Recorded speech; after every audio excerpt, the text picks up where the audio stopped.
Good evening and welcome to the City of Cedar Falls Council meeting for January 20th, 2020. I'll bring this meeting to order and ask for a roll call from Madam Clerk. Miller. Here. DeBoer. Here. Cruz. Here. Harding. Here.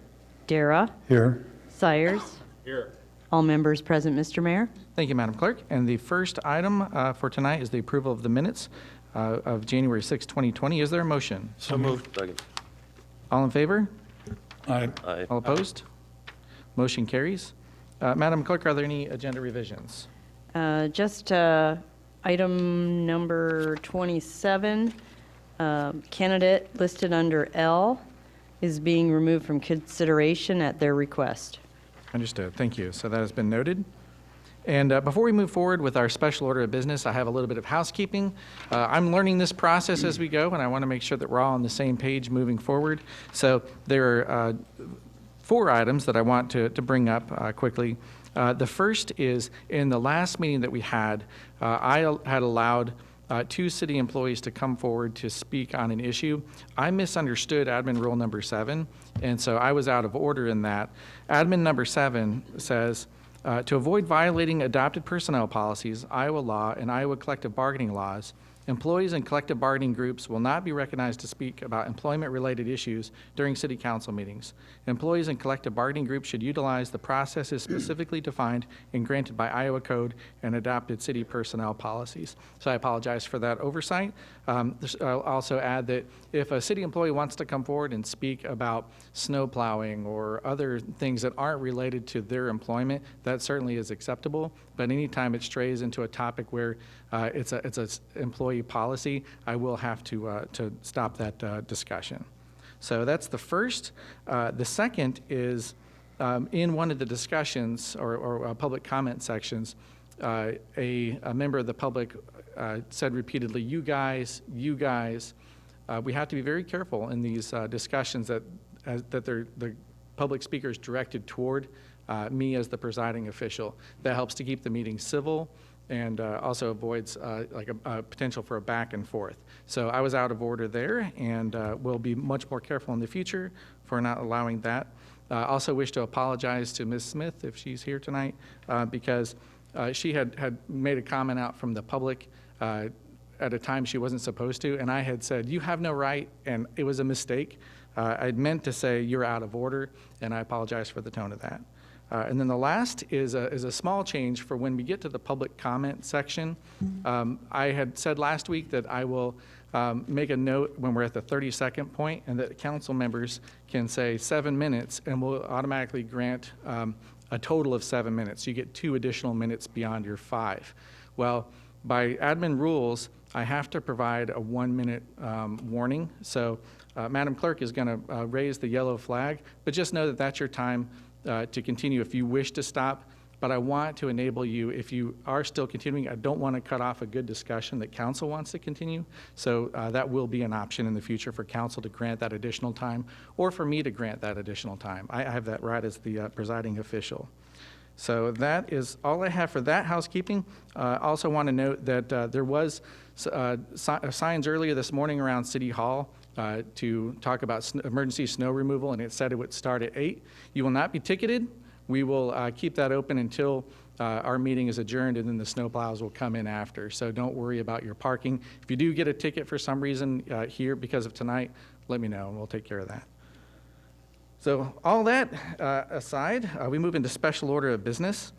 And the first item is number 2, public hearing on the proposed FY 2020-2025 capital improvements program. We will first receive and or take a motion to receive and file proof of publication. So move. All those in favor? Aye. Opposed? Okay.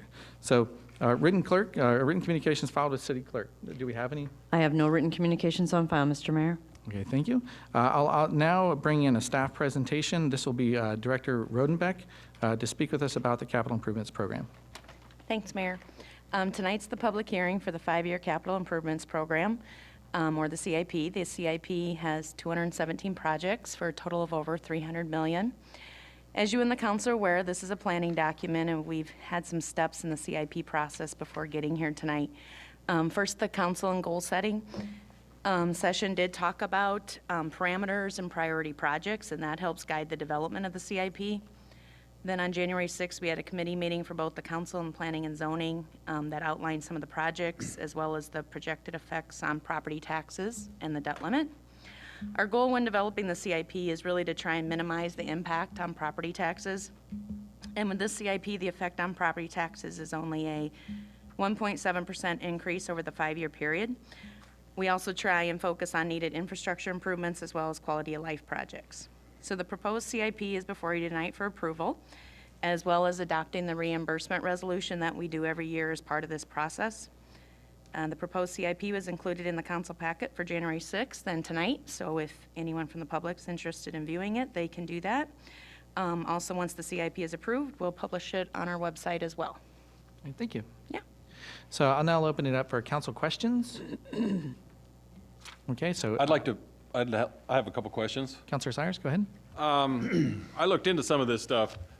Here are all the different CIPs, and it's quite thick. And the thing about it is, why don't we have committees anymore that look into separate things? We used to have 7 committees. It's almost like we wiped them out. We had a finance committee, municipal committee, personnel committee, public relations committee. We had public safety committee, and each one of them was headed by a council member, and then they had 2 council members that were with them, and they looked into all these different things. It just seems like when you get so much stuff, we could save a lot of money if we were all looking into these things. And that's what we're supposed to do as good stewards, is look into things. I would like to see those committees reformed. This probably goes back 15 years to 20 years. So if we could start to form committees again that have all of our council members on them, I think that would be a better way to govern the city. And is there a question about the CIP, though? Yeah, directly? because the thing about it is, a lot of these things, as I looked through here, I thought to myself, well, if we had 3 council people looking at this, then they could be a subcommittee to the committee of the whole. That's all I was getting at. When I look at this tremendous amount of stuff that we got on Friday, and we did have it earlier also, it would just be nice to have some of us look into these, just $300 million we're going to spend in this. So that's all. All right. Mr. Mayor, Yes, Councilor Miller? if I may, if we move to a committee to look over CIP, I'd like to chair that. Noted. In all fairness, I think the reason it's done that way is so the politics stay out of it, and why it's continued year after year after year. If I was to head that committee, I'd be pushing for everything in my ward. You can guarantee it. That's So- why it should be put up to a councilman of the whole. Yeah. Thank you. And just as a matter of housekeeping, I will close off the council part of this. It should be public comment. So I'm going to move forward into public comment, and then we'll have a chance to come back for the council discussion after. Thank you. So I'll have public comment. If you come forward, please give your name and address. Thank you. Roger White, 2303 Greenwood Avenue here in Cedar Falls. And also, I'm speaking for the Bicycle Pedestrian Committee regarding the proposed capital improvement program. To start with, I want to express support for the many projects included in the capital improvement program that will enhance connectivity, safety, viability of walking and bicycling as a means of transportation for our city residents, including sidewalks, trails, signage, and intersection improvements. Next, I have a request, but a little background first. Cedar Falls adopted the bicycle plan in 2009, and it includes the bikeway network map. The original one was dated September 2009. Since then, there have been some additions and modifications. The one that I'm working with right now is actually dated in January of 2017, and I don't know if there's one more recent than that, but over the years it's been modified. Starting in December of 2016, the annual report of our Cedar Falls Bicycle Pedestrian Committee and repeated each year after that has included in our annual report the recommendation to the council and city staff as follows, and I quote, "Mark the entire Cedar Falls bicycle network with signage and paint where appropriate," end quote. There's been progress over the years that's been made on the designated streets, but there are still some designated streets that are not yet marked either with signage or with paint. As a result, the network is still somewhat of a patchwork rather than a network. The 2025 CIP program you're considering tonight has $5,000 allocated per fiscal year for, quote, bike network on-street signage, end quote. That's project number 53. It's on page 80 of the packet for tonight's meeting. Since the city relies so heavily on painted sharrows and not network signage, and because the painted symbols are placed in the space on the road where the right-hand wheels of the traffic flow, the paint disappears, it vanishes, and has to be renewed every year. Apparently, utilizing bulk of that $5,000 allocation for paint, because there have been minimal additional markings added each year. In fact, this past year, I believe the only one that was added was Cedar Heights Drive was marked with sharrows after the construction was done on that section between Rainbow Drive and Pleasant Drive. So speaking for the Bicycle Pedestrian Advisory Committee, I'd urge that a larger allocation be provided so that the bike network marking can be completed sooner. That would fulfill a long-standing goal of the Bicycle Pedestrian Advisory Committee and make the city more eligible for bicycle-friendly status when that comes up for renewal again in 2022. So, thank you. Thank you, Mr. White. Anyone else for public comment? Yes, Ms. Pop?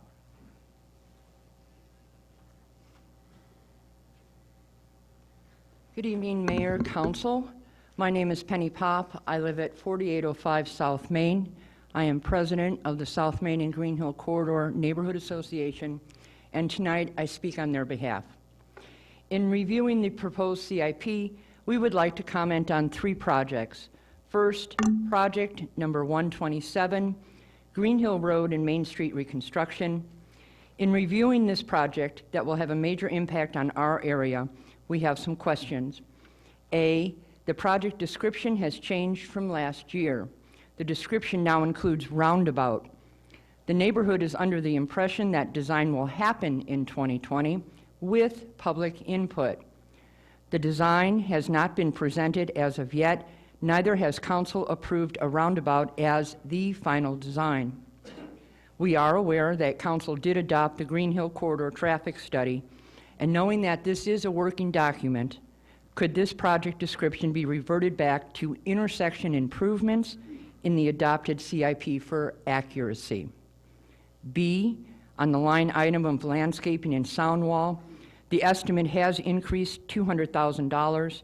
Is this increase because of the extension of the sound wall to shield neighbors north on Main as requested, or is the increase due to construction costs? C, construction inspection fees are also a line item on this project, and none show on similar projects such as the Cedar Heights reconstruction, Project 123, or many of the other street projects. Can the city clarify that?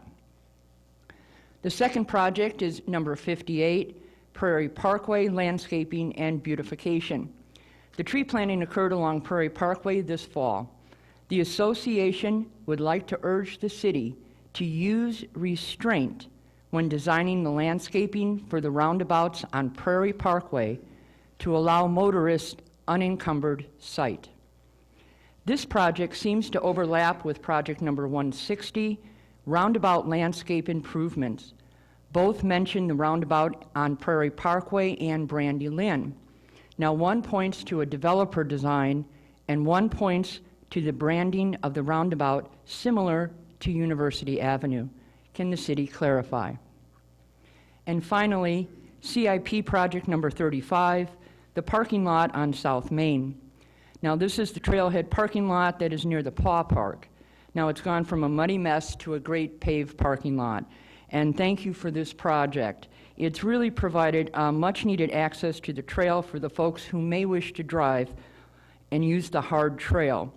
Can the city confirm the remaining details of this project, such as landscaping and signage?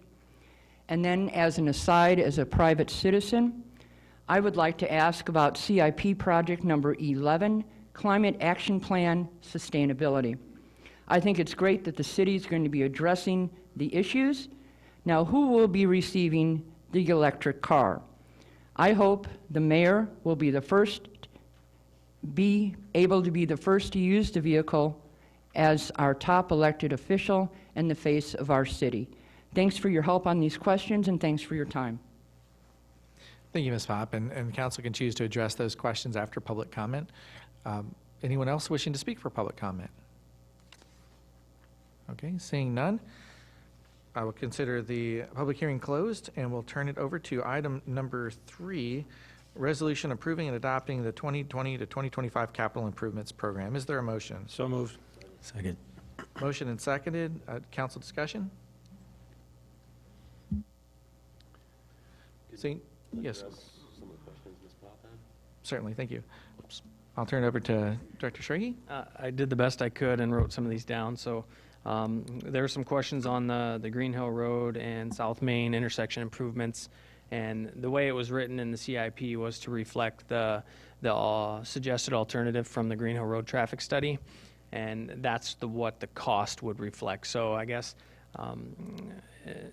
it's correct that the design has not been done yet and brought forward for approval, but the costs that are associated with that item do reflect a more expensive alternative of a roundabout in the case of whichever alternative is selected at the time.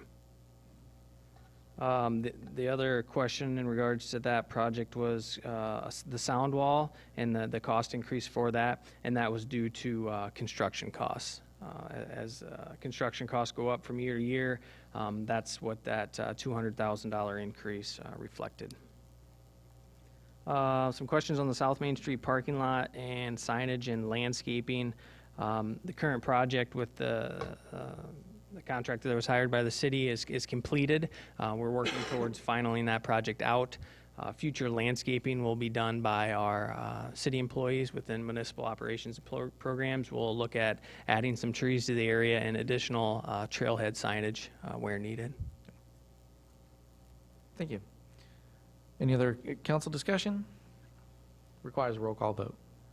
Oh, I didn't have a chance yet. Okay, pause. Councilor Gross. Thank you, Mr. Mayor. I wanted to talk or ask or make a comment on Roger White's item on the painting. I remember we had a work session 2 years ago when I first got on council about the costs that we spend on paint. And we could put signs up everywhere, and many signs, studies show, and I think Mr. Olson could speak to this possibly, the more signs you put up, the less they're noticed. That seems counterintuitive, but that's my understanding. And as far as painting sharrows for bike trails, bikes can go everywhere. Every street is a bike street. So I guess, and we're going to review this with the, I'm assuming with the bikeway discussion, how much do we really need to paint? And how much money do we need to spend on painting bike symbols on the road that disappear within a year? Thank you. Thank you. Any other discussion? Okay, requires a roll call vote.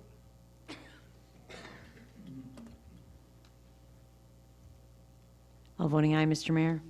Thank you. Next item is a resolution declaring an official intent under the Treasury Regulation 1 TAC 150 TAC or -2 to issue debt to reimburse the city for certain original expenditures paid in connection with specified projects. Is there a motion to approve? So moved. Okay, motion and seconded. Council discussion? Or questions? We did have I asked Director Rodenbeck just to provide a brief synopsis of what that entails. Sure. So every year we do it along with the CIP, and the reason why we do that is because if we start a project before we actually sell the bonds, this way we can reimburse ourselves for that. So that's why we pass that every year as part of the CIP, and sometimes we need to use it, sometimes we don't, but again, it's just safer to do that, and so again, it just allows us to reimburse ourselves before bonds are actually sold. Okay, thank you, Director Rodenbeck. It's been motion and seconded. Any other discussion? Requires a roll call vote.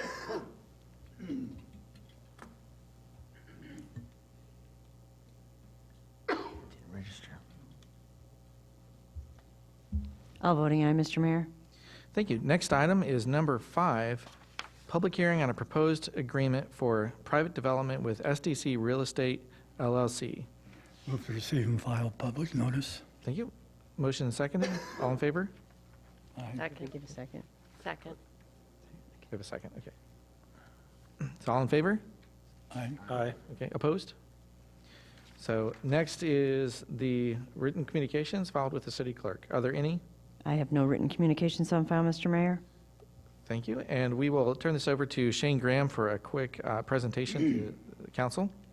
Thank you, Mayor. Back in 2014, City Council approved a development agreement with SDC Real Estate, which is also known as Standard Distribution Company, to build a 108,000 square foot warehouse out in the North Cedar Falls Industrial Park. They completed that in back about 2014, 2015, and then in 2018, they completed a 54,000 square foot addition onto that building. As part of the construction of that, they were able to file with the Blackhawk County Assessor's Office a tax exemption application, which would give them 5 years of industrial tax abatement. Part of the state code requirement stipulates that you're supposed to file that by February 1st of the year after the building is fully assessed, which in this case for that project would have been February 1st of 2019. It was by mistake, the company filed the wrong application with the county, and it wasn't found out until after February 1st that they filed the wrong application. And per state code requirements, if you don't file that application by February 1st, you're ineligible for the entire 5-year abatement program. So after that was found out by the company contacted city staff, and we've been working with the company to instead, in lieu of a tax exemption, working on doing a tax rebate, which would be directly with the city instead of with the county assessor's office. For those that have been on council for a number of years, you might remember we entered a similar agreement with the Target Perishable Foods Distribution Center, who had a similar occurrence back in 2012, where they didn't file that application in time. And the city entered into an agreement to, instead of the tax abatement, provide the rebates in lieu of those. So what this is for the tax rebate agreement with the company to provide 4 years, since they've missed out on the first year, to provide tax rebates for those final 5 years, following that same schedule as the industrial tax exemption schedule from the state. And again, just doing it as far as tax rebates, so they would pay their taxes in full, and then the city would rebate those percentages over those next 4 years. Thank you. So Section C, I'll open it for oral comments. If anyone from the public wishes to speak on this item. Esme Skubal, and name and address for the record, please. Okay. Lisa Skubal, Vice President of Economic Development for Gross Cedar Valley. Our business office is 360 Westfield, Suite 200 in Waterloo. For the new council members, welcome to council and congratulations, Mayor Green. Look forward to working with you. If you're not familiar with Gross Cedar Valley, we're a community and economic development organization. I work on the economic development, and that is with economic development, and that's business recruitment, but also more important, business retention and expansion. Standard Distribution has a couple items on the agenda. I'm going to speak about it in generally. Just on behalf of the Gross Cedar Valley, we support the resolution brought before you tonight to approve the abatement schedule outlined by Shane just a second ago. Over the decade, this family-owned business has been a great partner to the community and to the Cedar Valley, employing over 100 people and owning 600,000 square feet industrial property, either through new construction or purchase and renovating of existing space, mostly in Cedar Falls Industrial Park. With the total property valuation of nearly $19 million in Cedar Falls alone. So your approval of this new agreement will send a strong message to Standard Distribution and other existing businesses that the city of Cedar Falls values your investment. As we all know, 90% of the economic development investment comes from our existing business, so thank you for your support. And look forward to diving a little bit deeper with the new council members on what we do at Gross Cedar Valley. Thank you again. Thank you, Ms. Skubal.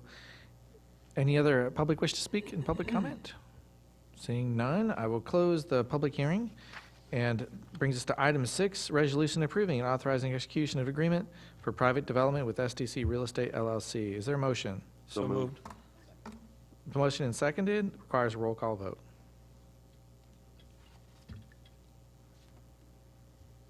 All voting aye, Mr. Mayor.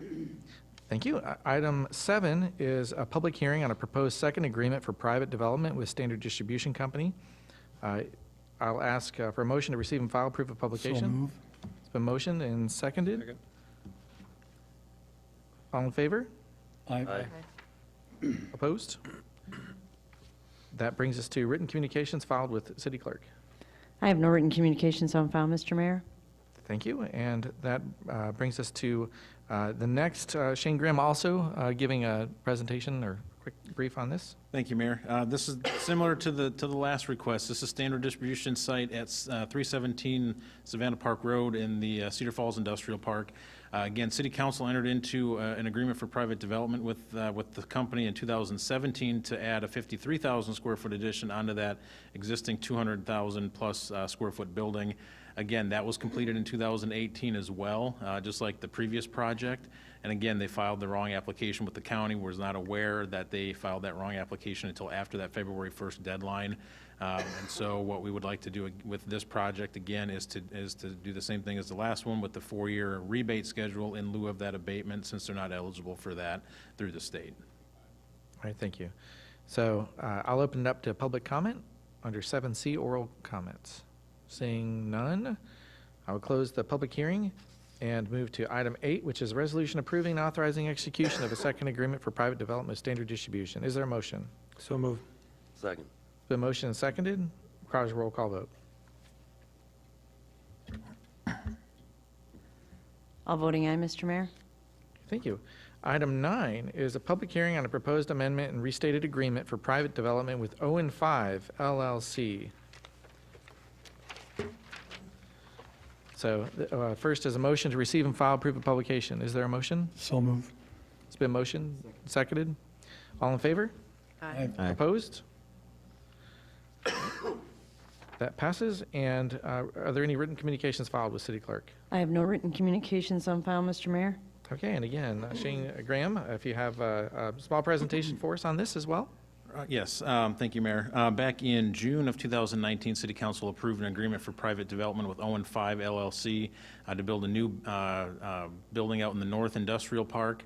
At the time that the City Council approved the agreement, the developer had a cost estimate of about $450,000 for the building.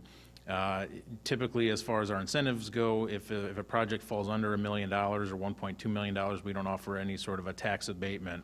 After the developer acquired his cost for the design of the building, the cost came out to be about $1.2 million. And so the developer contacted the city and asked if we could amend the current agreement, one, to increase that minimum assessed valuation to show the difference in the cost of the building, and then also because of that increase would put it to about 1.4 million, then also look at doing that 5-year tax abatement schedule. So again, this is pretty straightforward. The cost increase, I think, warrants the abatement, and then also we're going to be tying them to that higher minimum assessment with the approval of this amended agreement. Thank you. That brings us to 9C, oral comments. Does anyone in the public wish to comment on this item?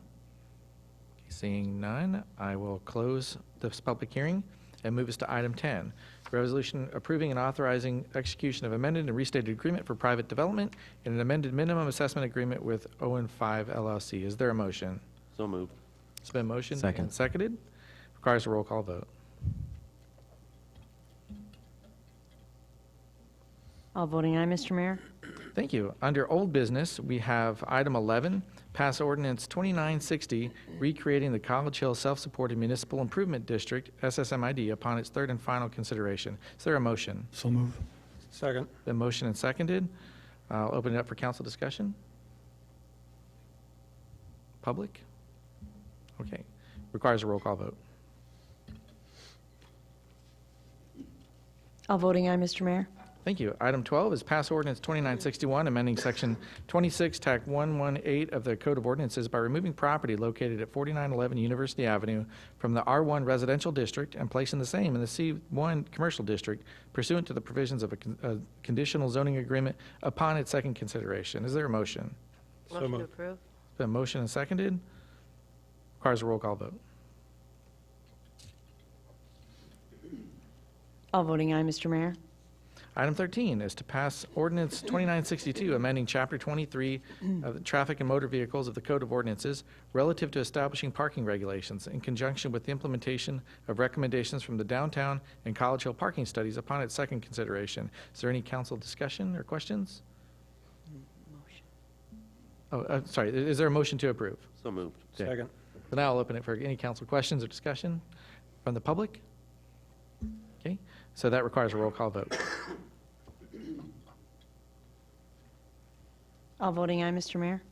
Okay, new business is our consent calendar. The following items will be acted upon by a voice vote on a single motion without separate discussion unless someone from the council or the public requests that a specific item be considered separately. Are there any such requests from the council? Number 15, okay. And from the public? Seeing none. I will pull item 15, and we'll do consent for 14, which is receive and file a proclamation recognizing January 20th, 2020 as Dr. Martin Luther King Day of Service. And then item 16 is approve applications for liquor licenses, and I won't read them all out. Is there, all in favor, say aye. Aye. Oh, wait, excuse me. Motion to approve. Thanks, I'm getting the hang of this. Is there a motion to approve? So moved. Okay, it's been motioned and seconded. All in favor, say aye. Aye. Opposed? Motion passes. Okay. So circling back to item 15, receive and file the Committee of the Whole minutes of January 6, 2020, relative to the following items, and I won't read those particularly. Motion to approve. It's been Second. motioned and seconded, and council discussion. Councilmember Sires? I just wanted to discuss that bus route restructuring. I had thought that they were asking for an extra 250,000. I mean, I thought that was the total they were asking for. We were actually already paying them 500,000. So the total would be $750,000 for 12,000 rides. I think we need to look into something a little more like Des Moines. But is that this is for the approval of the minutes as written, not for a Yeah, discussion of the it items? was, the only thing that I wanted to clarify is that it was an additional 250,000 on top of 500,000. That was all. Okay, so I additional. just wanted to discuss 250,000. that, just that much. Can I do that in this section, though, Mr. Rogers? Am I allowed to? Council member made a comment, but the motion on the table is to approve the minutes. Yeah, so the motion is to approve minutes. It's been motioned and seconded. All in favor? Aye. Aye. Opposed? Okay, so motion passes. That takes us out of the consent calendar, moves us down to the resolution calendar.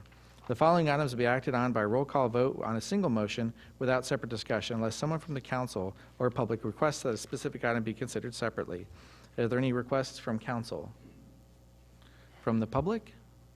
17. Item 17. Okay, others?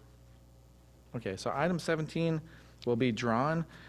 The rest I'll read creatively here. So we have item 18, resolution levying a final assessment on costs incurred by the city to mow and clear vegetation on property located at 234 Clark Drive. 19 is the same on 929 Newman Avenue.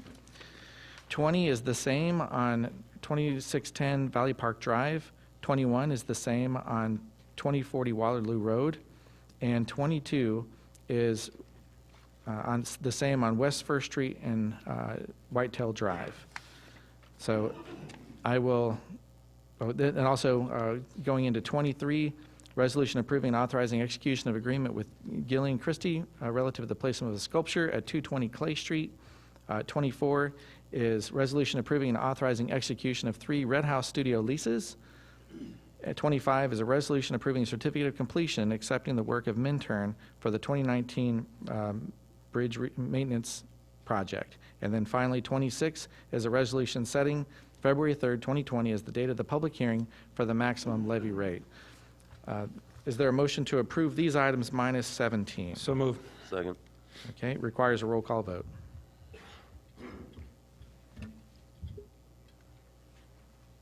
All voting aye, Mr. Mayor. All right, thank you. So back to item 17, that's a resolution levying a final assessment cost for the incurred by the city to mow vegetation on property located at 1616 Bell Avenue. Anyone from the council wish to discuss this? Motion to From the- approve first. Oh, yes, please, thank you. So is there a motion to approve? So moved. It's been motioned and seconded.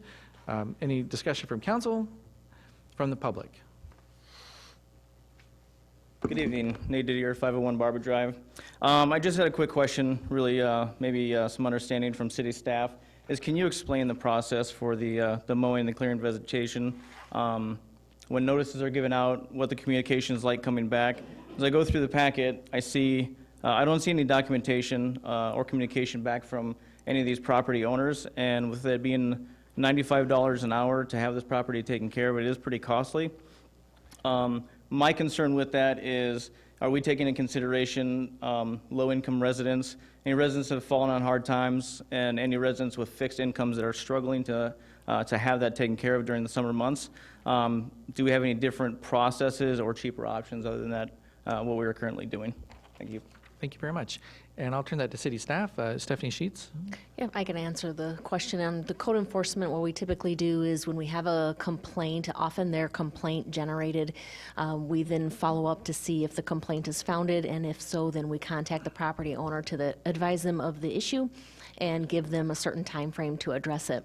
Often what we're looking for is if there are too many items and they can't address them, or it's too costly, we're often asking for them to provide a plan that shows progressively complying with the ordinance, and we'll work with them on that. Often what we see in the case of an assessment is we're often not hearing from the property owner at all, and if we don't hear, we proceed to have it taken care of, because the rule is for all of our properties in Cedar Falls on the mowing height, and we don't make exceptions one way or the other. But we will work with people who say they just couldn't get out there this week, they'll get it done next week, or things like that, because ultimately compliance is cheaper than the other route. And as I understand it, it's not to harass people who have maybe missed a lawn mowing one time or is a little bit behind, but it's meant to deal with chronic problems, correct? That's often what it does, yes. Okay, thank you. Anyone else wish to comment from the public? Okay, requires a roll call vote. All voting aye, Mr. Mayor. Okay, thank you. Next item on the agenda is fill council vacancy by appointment. The following candidates are listed alphabetically by last name and will be given one opportunity to address the council. The speaking order for the candidates will be randomly selected, and each candidate will be given 3 minutes to speak. This will be the only time the candidates will be allowed to speak on this issue. Public comments will follow candidate comments. Each speaker will have one opportunity to speak for up to 3 minutes, and candidates will not be allowed to speak at this time. So I've taken a cue from Powerball. I wanted to see that we have a process that's fair and equal for all members. So you have a ping pong ball with your name on it, or with a letter on it, A through K. I did remove L for our person who decided not to participate tonight. So what I'll do is I'll take these ping pong balls, put them into this fishbowl, and then draw randomly a person, and I'll draw one person's name until we're to the very end. And I thought that this would be the most fair way and the most transparent way to select. So one person didn't get selected as the last one. I wanted to make it completely random. So once this part is finished, then we'll move over into public comments. So I will put the ping pong balls into the fishbowl. If I happen to drop one, I'll ask Councilor Harding to give me a hand here. Nothing up my sleeve. All right. This is a very unusual process, so we thought we'd do it in a very unusual way. Okay. The first is C. C is Thomas Ryan. If you can come forward, please.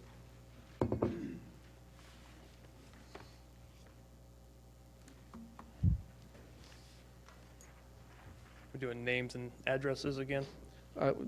No, it's okay. We know who you are now. Good evening, Council. Mr. Mayor, I'm seeking appointment to fill the at-large seat. First of all, a little bit about myself. 31 years old, been living in the Cedar Valley for 28 years. Moved to Waterloo in 2015, Cedar Falls in 2015. Lived in Waterloo before that. I got two kids, 2 dogs, a cat. A kid in Cedar Falls schools, which is one of the main reasons why we moved from Waterloo to Cedar Falls. Great school district, a lot of involvement, a lot of parent involvement. Worked at the excuse me, the Waterloo Police Department for the last 10 years. I got hired in December of 2009. I've been assigned to originally second shift patrol. I'm currently assigned to third shift patrol. I've been on the violent crimes team. I've been also assigned to the investigations division. I think that's important given the issues that the council, or the main issue that the council has faced as of late. I provide a unique perspective, having worked in public safety and continuing to work in public safety. I got working relationships, professional relationships, and friendships amongst multiple people in the Cedar Falls Public Safety Department. Again, I can't hit on it enough. It provides a unique perspective for council given the public safety issue that comes up every day. I also was part of the Waterloo Police Protective Association Welfare Committee that has to do with union and city grievances and trying to get through contractual issues to the best possible resolution for everyone. Again, another unique perspective given I've been part of that union side, and then trying to be on the city side, I can give kind of some insight on what people are thinking. The other issue that is going to come up sooner rather than later is the wastewater issue, and I don't think it's got enough attention, but that vote is coming and it's coming soon. I've been trying to study the issue the best I can. And I have a set time, so 7:51:38. Okay, so that's all. So thank you very much. 3 minutes goes quick. It does go fast. Thank you.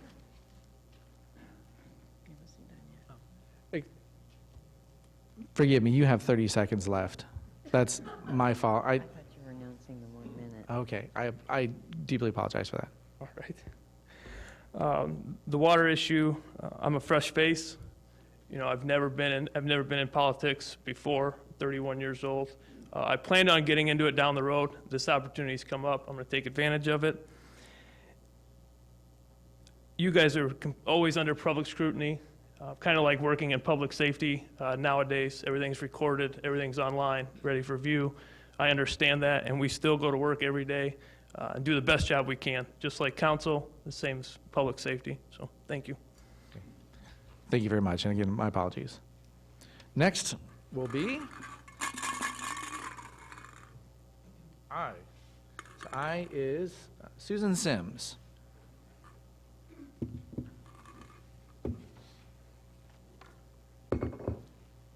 Thank you. Excuse me, Mr. Mayor, council members. I'm grateful to be here tonight with so many fine and accomplished people, folks here and everyone else. And I'm thankful for this opportunity to talk to you. Since the election, I've watched this process unfold. And I know that this has been a challenging time for council and for the city. This is a curious process, not least because of ping pong balls. I haven't had a chance to really talk to any of you, and so you don't really know me. So I know that you have to make a decision based on very little information. You probably know some other people a lot better than you know me. And in 3 minutes, there's not much I can say to you. But I will make an appeal to you. Very little about me. I have a master's degree in international relations. This took me into educational publishing for many years, publishing a publication called Culturegrams, which you can still find in libraries today. I left that job when we moved to Cedar Falls so I could focus on raising our 5 kids, and my husband began his pediatric practice over at Covenant Clinic. For the past 8 years, I have been a volunteer public affairs director for my church, which covers about 69 congregations in the state of Iowa. And that takes me all over the state. And so I have worked with government and non-government organizations from, excuse me, Des Moines to Dubuque, from Fort Dodge to Fort Madison, and all points in between. And that has given me a lot of experience working with people from different backgrounds and from in organizations that deal with the things that cities face all the time. So I've worked with fire departments, I've worked with police departments, I've worked with the Red Cross, with food pantries, with community foundations, with nonprofits all over the state. And in that process, I've developed a broad and open mind, something that any city official should have. I work regularly with people that are different from me and that come from a different walk of life from me. And so I appreciate their exposure. What would I bring to the city, besides seating another woman on the council, is my experience across the state in serving other people. I realize that city council duties are not the same as volunteering, but I believe that the things that I have learned in my service would give me the capacity to do the things that is behooving to a city council. I believe in working with people, especially those who disagree with me. I have no special agenda to pursue here. I'm not going to quote statistics from your plan, although I'm reading up. I have no party to please. I have no group to foster. I only have a desire to serve with steady and impartial leadership. Strong feelings have emerged from the November election, and no matter what happens tonight, a significant constituency will be disappointed. As a citizenry and as a city, we need to come together to move forward and find a vision together. If I were to be appointed to this position, I would work hard to earn the trust of citizens as we find that path forward. I thank you for these few moments. I wish you well in your deliberations, and I wish the city well as we work together to find a path forward. Thank you. Thank you.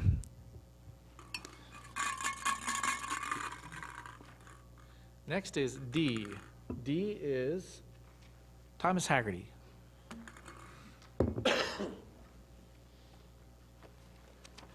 Good evening. Thank you, Mr. Mayor, City Council reps, for this opportunity to speak to you.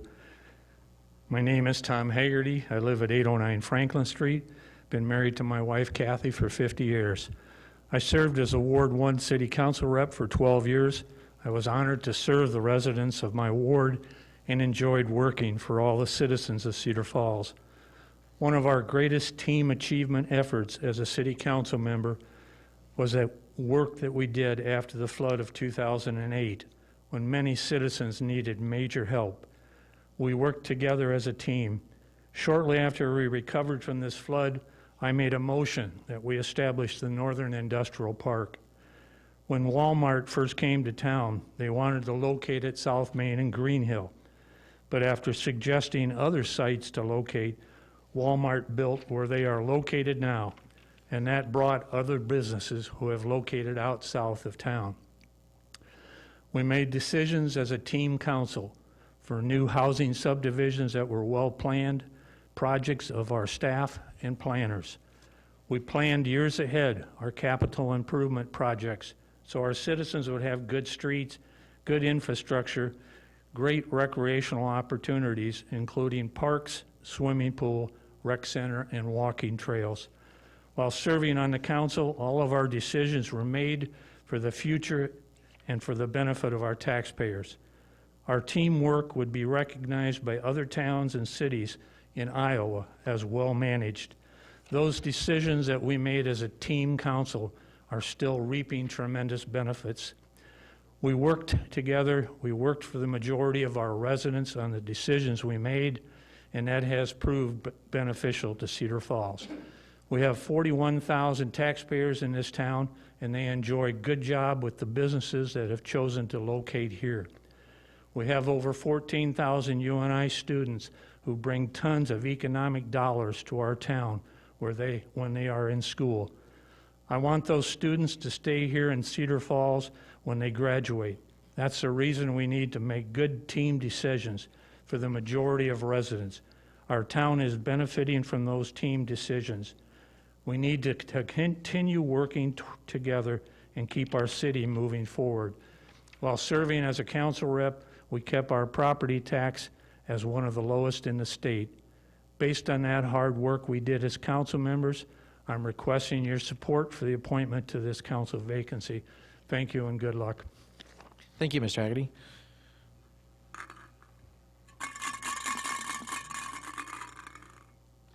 Next is E. E is Penelope Pop.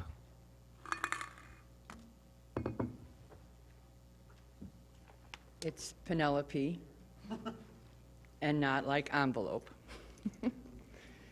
Good evening, Council Mayor. My name is Penny Pop. I am seeking the appointment for the vacant at-large seat on our City Council. I have sent mayor and council my letter of intent outlining important aspects of my ability to serve in this position. In addition to that letter, I'd like to tell you a wee bit more about myself. I was born and raised in Chicago, and I have lived in the Seattle, Washington area. I have a son who is 35. Aaron and his wife, Fong, both hold a PhD in economics. They are both professors at California State University, Fullerton School of Business. I have a granddaughter who's 2.5, Lillian. I am married to my husband, Peter Huizinga. We've been together for 27 years. Our small family moved to Iowa 23 years ago. We first lived in Jessup and then in Cedar Falls. We bought our first home 12 years ago on Main Street. Our little house on a big lot turns 100 years old this year. I attended Northeastern Illinois University, where I focused on elementary education and special education. I have worked mainly in the business sector, from business insurance underwriting to title insurance. I have managed a retail store, and my husband and I have been self-employed. I consider myself to be an open-minded, abstract thinker, an effective listener, and curious. I am known to ask a boatload of questions. But I do know that I'm an introvert. I'm very blunt on many occasions, and I have trouble with minutia. At this stage of my life, I find ways to be quietly involved in the Cedar Valley. I was nominated for the Mayor's Volunteer Awards in 2019 for my work at the Cedar Valley Arboretum. As you know, I'm the president of the South Main and Green Hill Corridor Neighborhood Association. I'm also a volunteer in these chambers. My attendance represents the public voice. And in exchange, I consider Monday nights a great educational opportunity. I am seeking this appointment to serve my community and to increase my knowledge about this city I call home. As I have demonstrated over the past 2.5 years, I can effectively participate in these chambers from a seat in the back. I would consider it an honor to serve my community from a seat in the front. Thank you for your time. Thank you, Ms. Pop.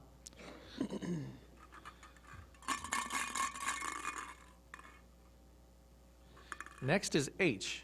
H is Rick Sharp.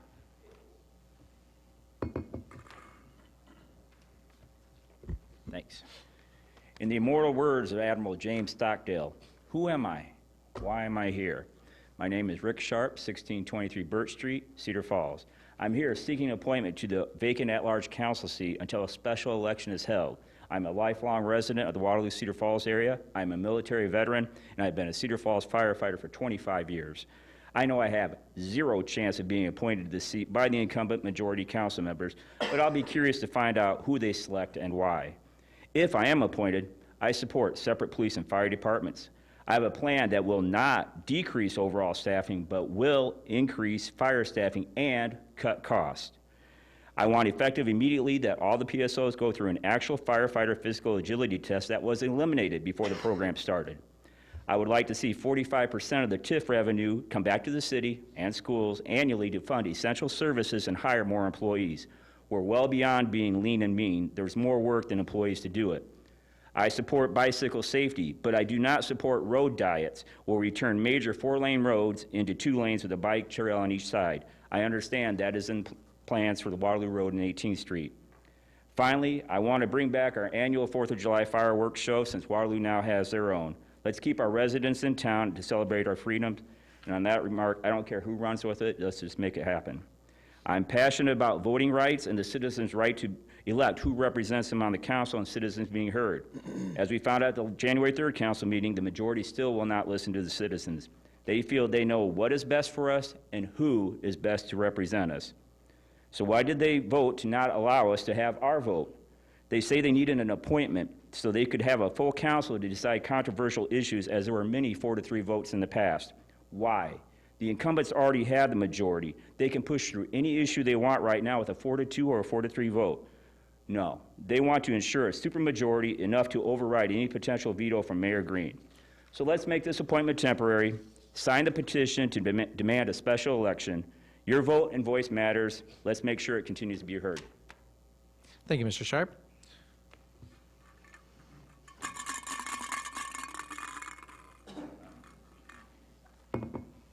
Next is F, which is Mr. Paul Ryder.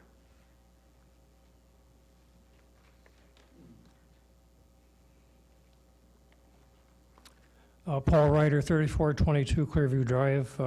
Mr. Mayor, council members, thank you for the opportunity to express why I'm interested in being appointed to the City Council at this point.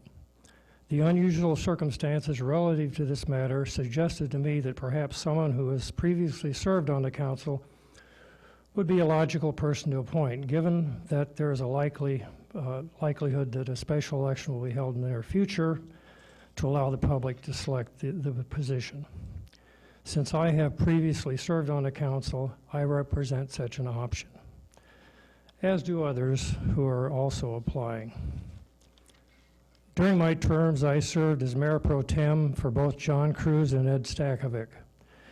I even assumed the role of acting mayor twice in 1993, once when Mayor Cruz had a health issue that required that he take leave from the job, and at the end of that year when John withdrew from the election and leaving me to finish his term and to assist Mayor Stakovic in assuming the office after his election. Other community services experience I've had include serving on the Cedar Falls Human Rights Commission, being elected as District 9 representative on the Hawkeye Community College Board of Trustees, being a member and president of the Sartori Hospital Foundation Board of Directors, and being one of the founders of the Cedar Basin Music Festival and a board member since 1978. Professionally at the University of Northern Iowa, I served as head of the Department of Chemistry and Biochemistry and also as assistant provost. In addition, I was executive director of the Iowa Academy of Science for 10 years and served as secretary of the National Association of State Academies of Science. I was involved in faculty governance and served as chair of the graduate faculty and the university faculty. These leadership experiences have allowed me to develop a capacity to work with others in managing organizations and solving problems. I strongly believe in promoting effective communication among those involved in any situation, especially when decision-making has the potential of creating controversy. With careful consideration of issues and mutual respect among all parties involved, the process can achieve suitable and appropriate outcomes, even if there is a degree of disappointment for some involved in the process. City council decisions, by their nature, often involve choosing a course of action that will be agreeable to some citizens and disagreeable to others. What is important is that the process be fair and effective, and that the people involved act in a fair way and with integrity. I try to follow that principle in all that I do, and I will do that if chosen for the position. I would mention that I grew up in a public safety home. My father was a police officer in the Des Moines Police Department for 32 years, so I have a good idea of what that's all about. Thanks for your consideration. I wish you well as you make this decision, and will support whatever you choose to do. Thank you, Mr. Ryder.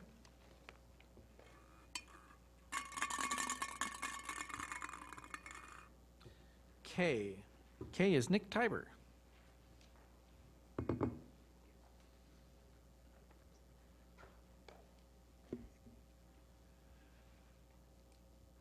Good evening, Mr. Mayor and Council.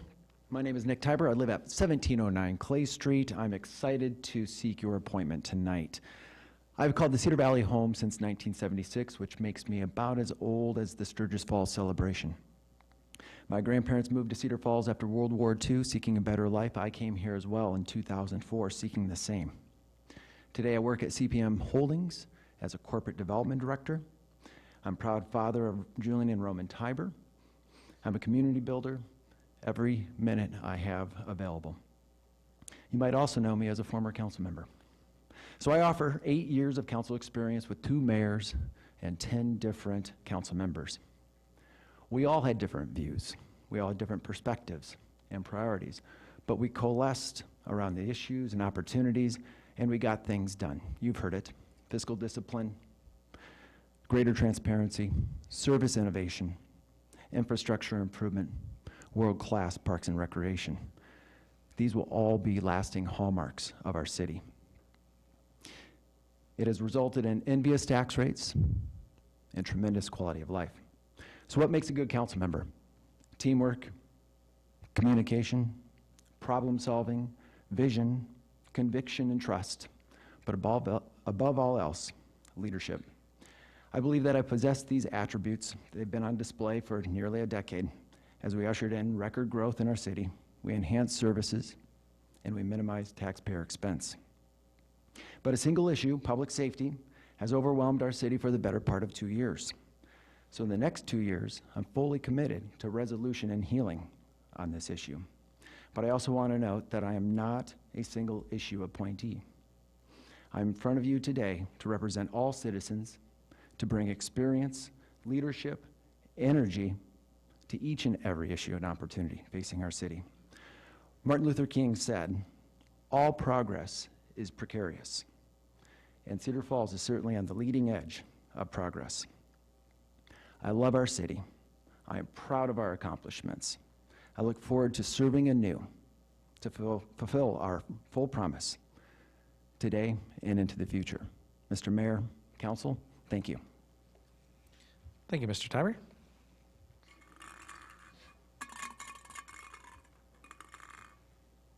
Next is A. A is Joyce Coyle.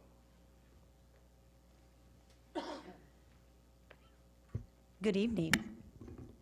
My name is Joyce Coyle, and I live at 4404 Harvest Lane in Cedar Falls. I'd like to thank Mayor Green and the City Council for giving me this opportunity this evening to speak with you. First, I'd like to say that it would be an honor for me to fill the vacancy on the City Council created by the election of Mayor Green. I would like to share a little bit about my background with you and my experiences for you to consider tonight. At the present time, I'm the Hospice Development Coordinator for the Allen Foundation at Unity Point, Waterloo. I have previously worked in the dental practice of Dr. Mark Trinnell for over 30 years. I was employed by the Cedar Falls Recreation Department as an instructor for 20 years. I have served also for the past 25 years on the Cedar Falls Board of Education, choosing not to run for re-election and leaving the board this past November. I was a member of the Western Home Community Board for 15 years, and I have served on the Hawkeye Community College Foundation and the EPI Foundation. I continue to serve on the Community Foundation of Northeast Iowa's Distribution Committee by reading and scoring grant applications. I believe that I have both the experience and knowledge needed to fill this council seat. I am committed to reviewing the council packets prior to the council meetings, get questions answered in advance of the meetings if necessary, and come to the meetings fully prepared.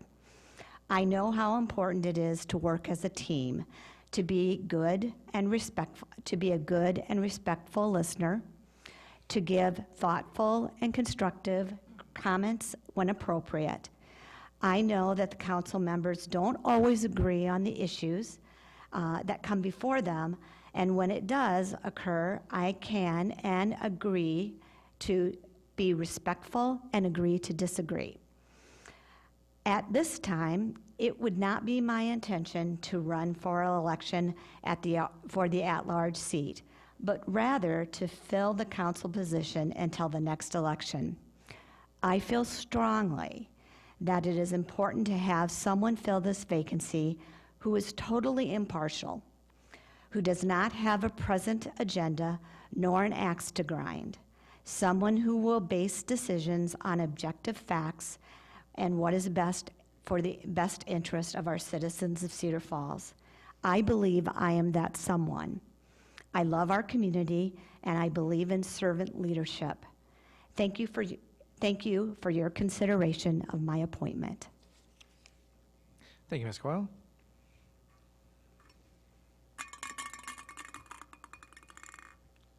Next is J. J is Whitney Smith.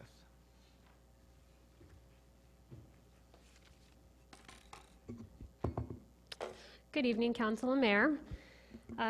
First, I suppose I'll tell you about myself. Whitney Smith, I'm born and raised here. I'm 35 years old. I have 2 kids and go to Cedar Falls schools. My husband is a Waterloo firefighter. My parents moved to Iowa in 1975 from New York City and fell in love with the Cedar Valley and proceeded to have kids and raise us here. I did not prepare that part, so I'm going to read the rest of mine then. So, good evening. In honor of Martin Luther King Jr. Day, I'd like to begin by quoting him. The time is always right to do what is right.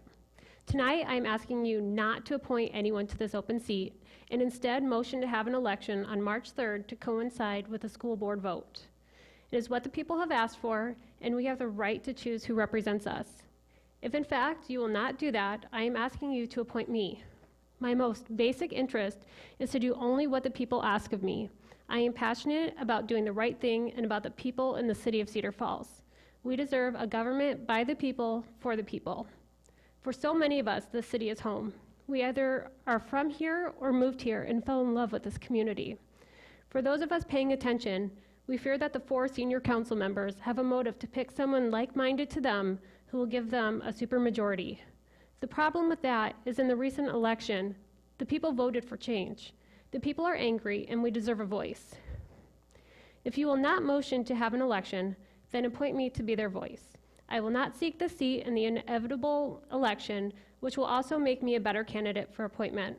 Anyone who has ran for the seat and lost should not be appointed, and anyone planning to run for this office will unfairly be given an advantage or a disadvantage. Thank you. Thank you, Ms. Smith.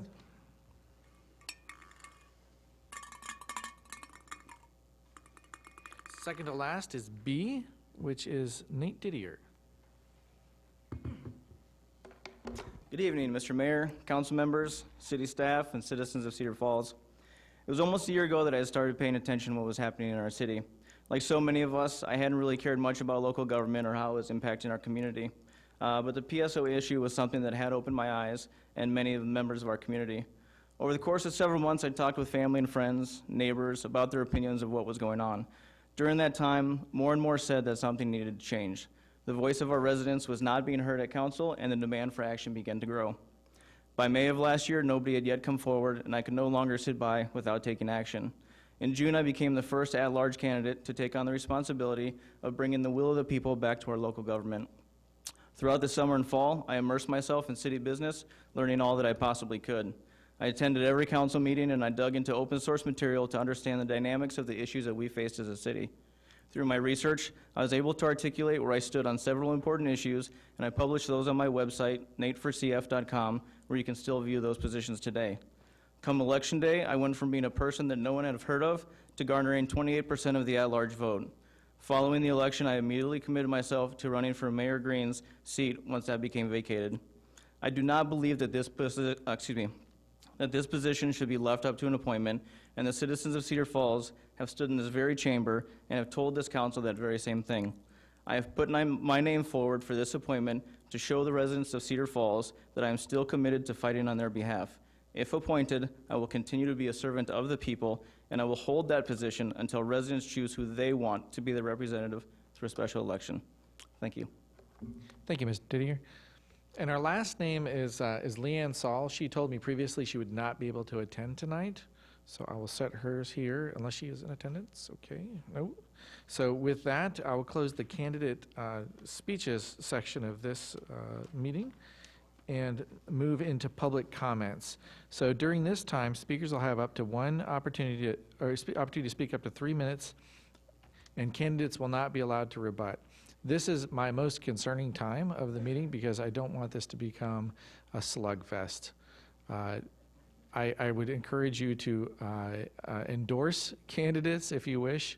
If I can't prevent you from saying things that are detracting, but I will cut you off if it becomes a personal attack. So I would strongly encourage you to simply endorse candidates, if you will.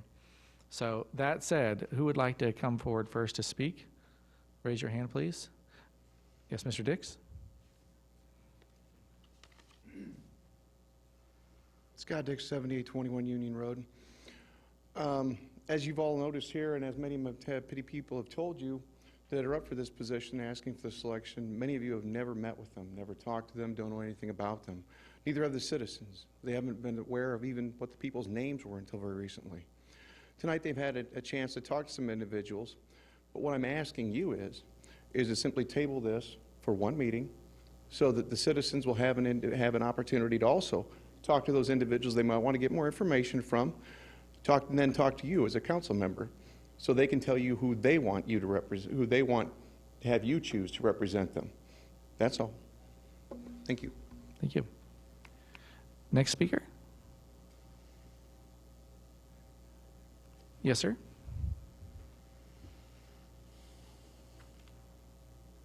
And name and address for the record, please. Ben Smith, 2904 Neola Street. Pardon me while I look down and read this.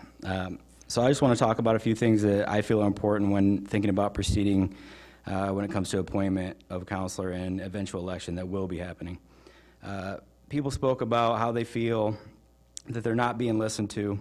One after another came up and talked about not being able to choose or their voice being heard at the last council meeting. You say that this 7th council member is important because the budget's coming up, but 4-2 passes and 3-3 fails the same as 4-3 passes and 3-4 fails, which got me thinking why 4 of you would want a 5th, and as they've said, speakers have said before me, it's obviously so you can have a supermajority to veto or to override a mayoral veto, which has me very concerned for the future or what's ahead. I ask that one of you up there make a motion that this appointment doesn't happen today. If you're not willing to do so or it fails, I respectfully ask you, Mr. Mayor, to veto last week's vote to appoint and allow that we, the citizens, get to choose our next council member in March with the alignment of the current vote being held. It's fiscally responsible. It's a democratic thing to do. If neither of these things happen, I would hope that you would at least appoint someone who hasn't been on the ballot and lost this election cycle. If you were on the ballot, you were not elected, that means the citizens didn't want you this time. You'll have an opportunity to run again in March, and if they want you then, we will choose you then. Please do the right thing and let us have our voices heard. Thank you, Mr. Smith. Next speaker. Yes, ma'am.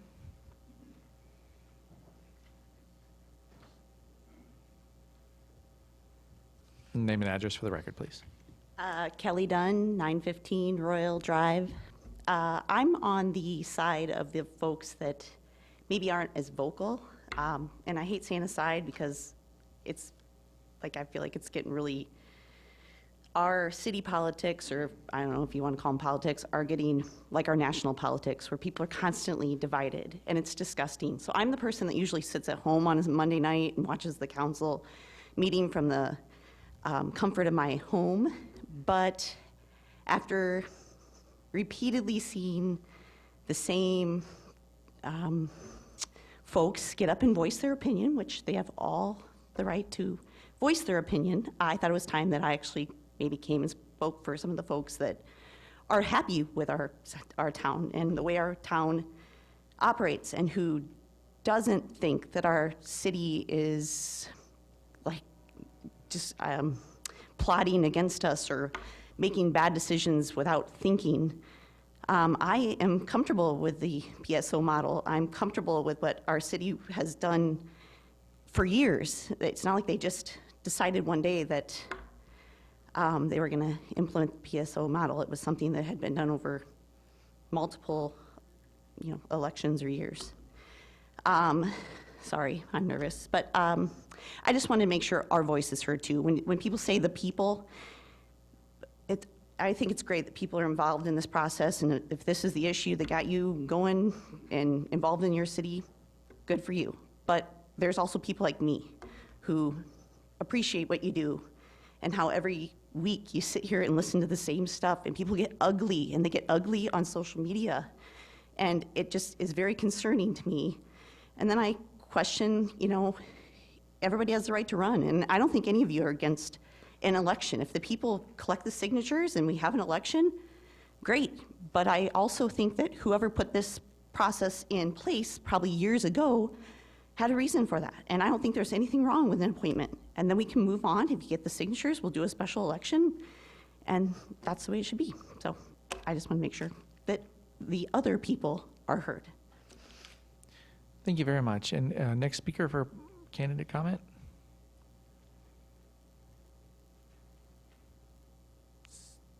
Last call, seeing and hearing none. I will close the public comment portion of this. And I will move us into the section for council members to put forward a motion to appoint a candidate. Before doing that, I believe I have the ability to entertain a motion to table before we actually get into council actions. Is any disagreement with that or concerns from council? Okay, so I will entertain a motion to table the nominations until next week. Is there a motion? Till next week. Yes. Okay, so we have a motion. Is there a second? We have a second. This is a voice, so signify with a hand if you wish to table until the next meeting. So we have 2 in favor and 4 against. So that motion passes, or excuse me, that motion fails, and we will move into the nomination process for the candidates. So is there a motion? And this can be for any candidate on the slate. Can I ask a question before we do a motion? Has to be after discussion, after we open discussion, so no questions just yet. Is there a motion for a candidate?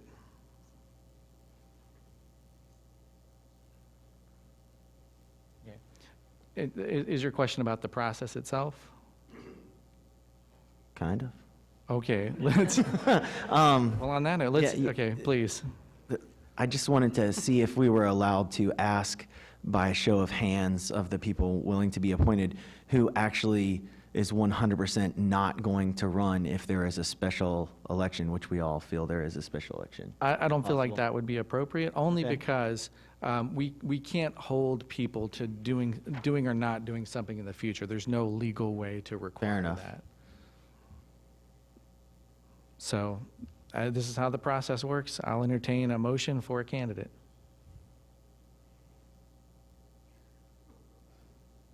All right, I'll motion Okay, motion? Penelope Pop.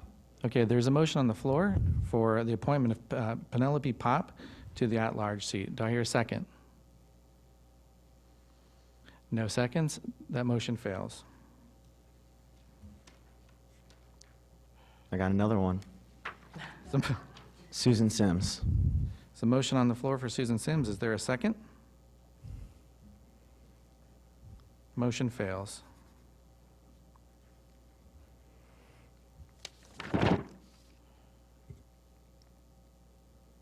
Come on, someone else.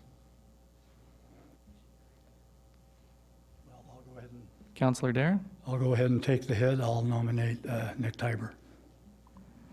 There's a motion on the floor for Nick Tiber. Is there a second? I second that. There's a motion and a second. This will be with a right hand for aye. So raise your hand for an aye. 1, 2, 3, 4. That motion does pass. So this would set Nick Tiber as the council member at large. I did make a note that this assignment doesn't occur immediately. It will happen after swearing in, which will be a 24-hour period after the adjournment of this meeting. So that concludes the candidate section, and we have a new at-large rep. Next is allowing of bills and payroll. Is there a motion to approve bills and payroll for So January moved. 20th? There's a motion? Second. Second. All those in favor say aye. Aye. Excuse me, Roll this is a call. roll call vote. Yep.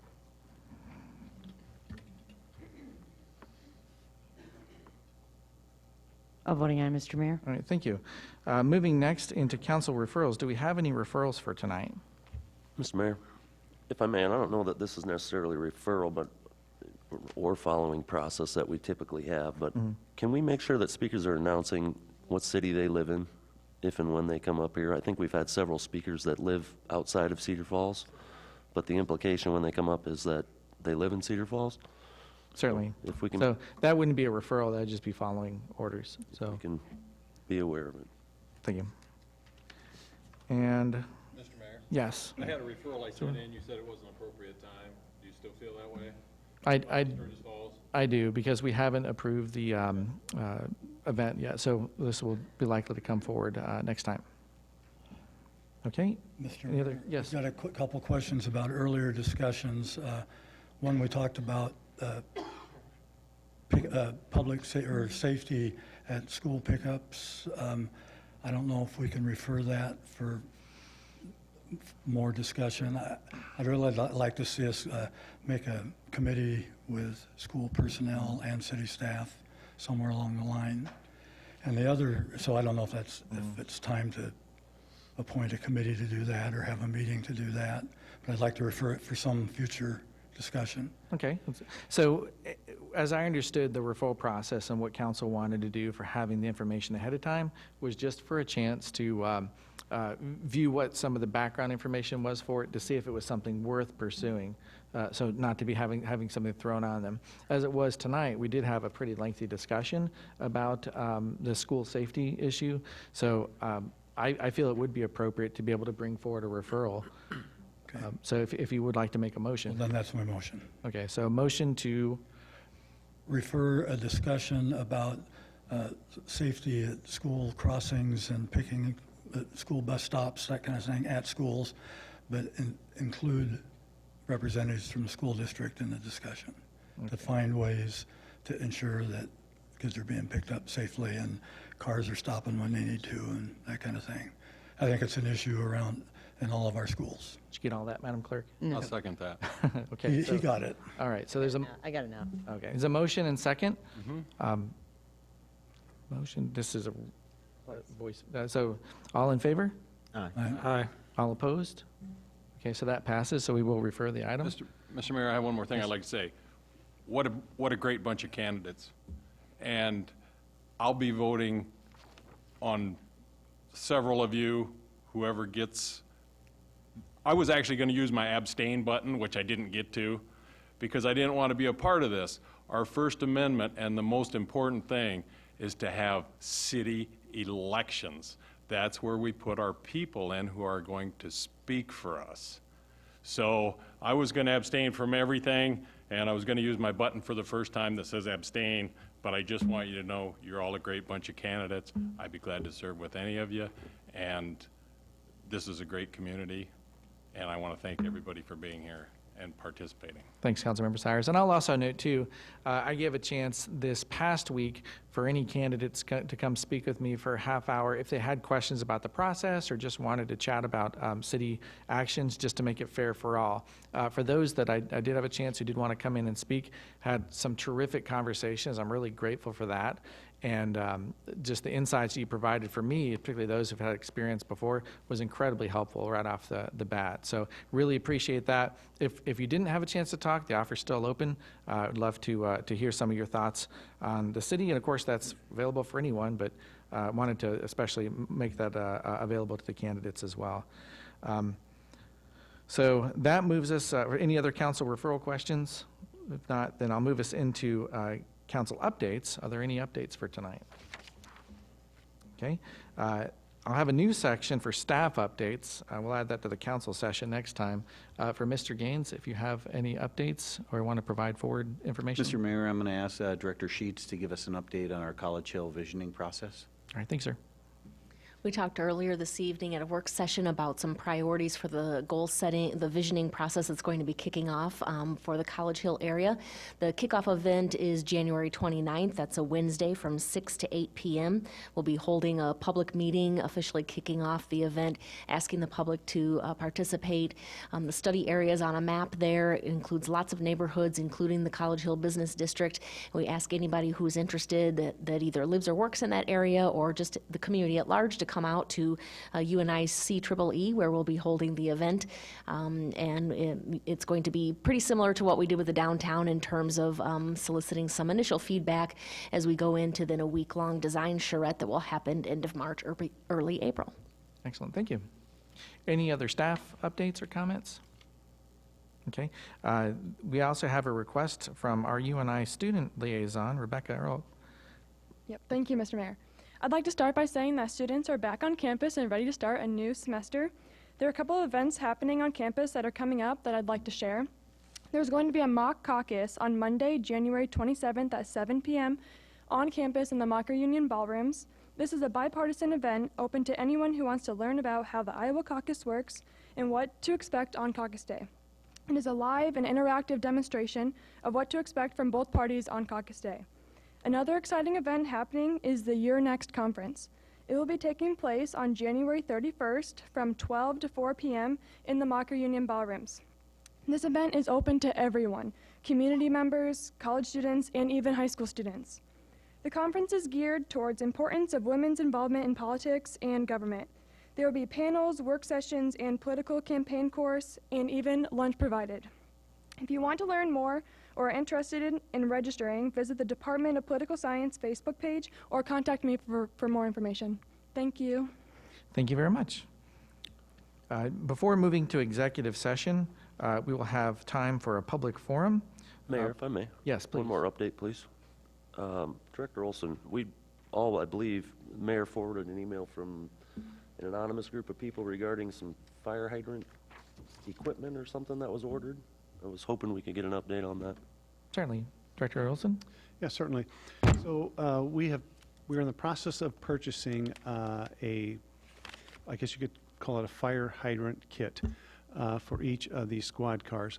And what's obtained in that kit is typically some hydrant wrenches and some couplings. And the purpose of that is frequently the public safety officer arrives at the fire scene first because they're in their squad cars out on patrol. When they arrive, there's several things they can do to speed up the fire suppression portion of firefighting when the fire trucks arrive. And one of the things we need to do is we don't hook the fire trucks directly up to the hydrant. We need to flush the hydrant first. And the reasoning for that is water flow through a lot of the water lines is not very fast. But when you open up a hydrant, you got a lot more water, a lot more force, a lot more gallons per minute being flown. And you typically get a lot of rust and debris that flows out of those hydrants.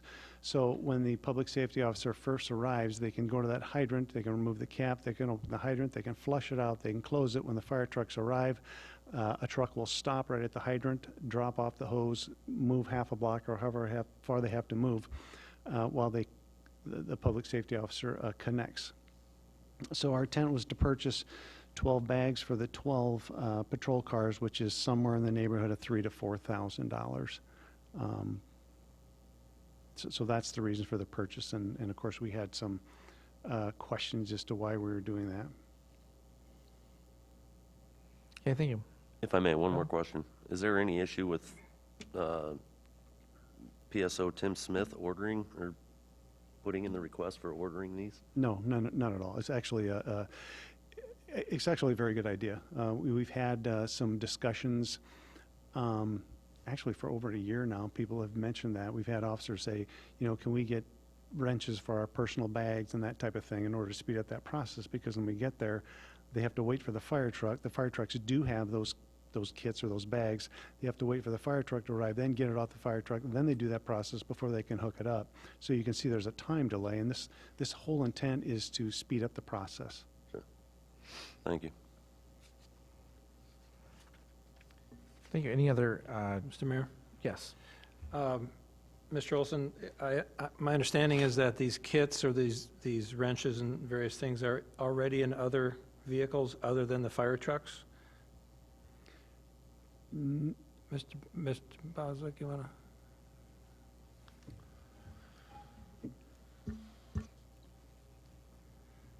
Yeah, we have similar kits in each one of the trucks, but we may not use it at any of the fires. It depends on which truck arrives there first, which PSO arrives there first. what we're trying to do with these bags is to speed up the operation, to make the process a little bit faster, a little more beneficial, to reduce the amount of time that the firefighters may have to wait to put water on that fire to save property and lives. Thank you. So, no other questions? Then I will move us to public forum. Speakers will have up to one opportunity to speak for up to 5 minutes on topics germane to city business. Again, using the process from last week, at 30 seconds, I will let you know that you are at the 30-second point. Council may extend your time by up to 2 minutes by saying 7 minutes, and it will be extended. Do we need a motion for executive session first? I threw off your game. Yeah, it Sorry. sure did. All right, so I'll second. Is it- I'll make wait, the motion. wait. Is there a motion to adjourn to executive session after public forum? So moved. Second. All in favor? Aye. Aye. Mr. Kreis, roll call vote.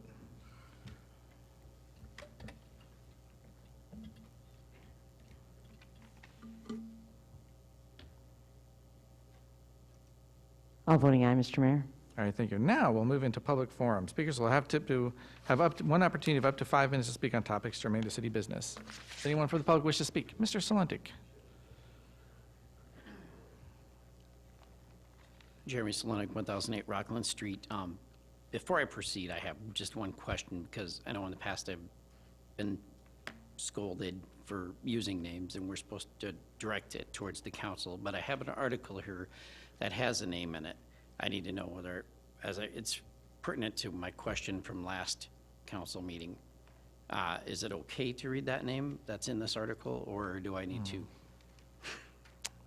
Council? Any questions? Yeah, so it's in an article. Yeah, it is public record, so that'd be acceptable. Okay, so this refers to last week and the insurance benefits. On retirement of Dick McAllister, he received more than $94,000 after taxes in unused sick leave over his 40-year tenure to apply towards health care expenses after his retirement. He said the council has adopted the sick leave severance policy for decades, and explained sick leave severance applied to me since the late 70s as when I was a planner, and is intended to encourage employees not to use sick leave and encourage employees to retire. He had accumulated over 440 sick days. He went on to say that newer employees have their sick leave severance monetary value held by the city after they retire, and they have their health care costs drawn from that balance without taxation. So what happens now when they're no longer going to be insured, but the city's holding that sick leave and that paid time off that they've earned?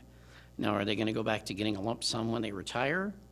I mean, what happens to that money? They earned it. Does it just disappear in the wind? And the other option, or the other question I have here is about, that I asked last week. I did not hear back from my ward in reference to this question about what happens to the spouse of a city employee that's 60 and not eligible for Medicare yet, and I didn't receive an answer to that. The city's financial director should have known the answer to this question instead of saying she don't want to give an answer off the top of her head because insurance is a complicated subject. The employee's spouse and family should have been factored when the rules were being changed. That's not a hard question. The council's new members wanted to table the changes to have more time to review over 100 pages for this very reason. Thank you. Thank you. And that, give staff an opportunity to comment back if desired. Yes, please. Okay, so Director Rodenbeck? Yeah, Mr. Mayor, maybe I'll start and then have Director Rodenbeck Certainly. jump in. I think you all received a response last week with regard to the city's health care, and maybe this is probably a good time to clarify a couple things. First of all, the city does, let me back up a little bit here. So with regard to healthcare, we are a self-insured entity. The city of Cedar Falls self-insures itself up to about $85,000.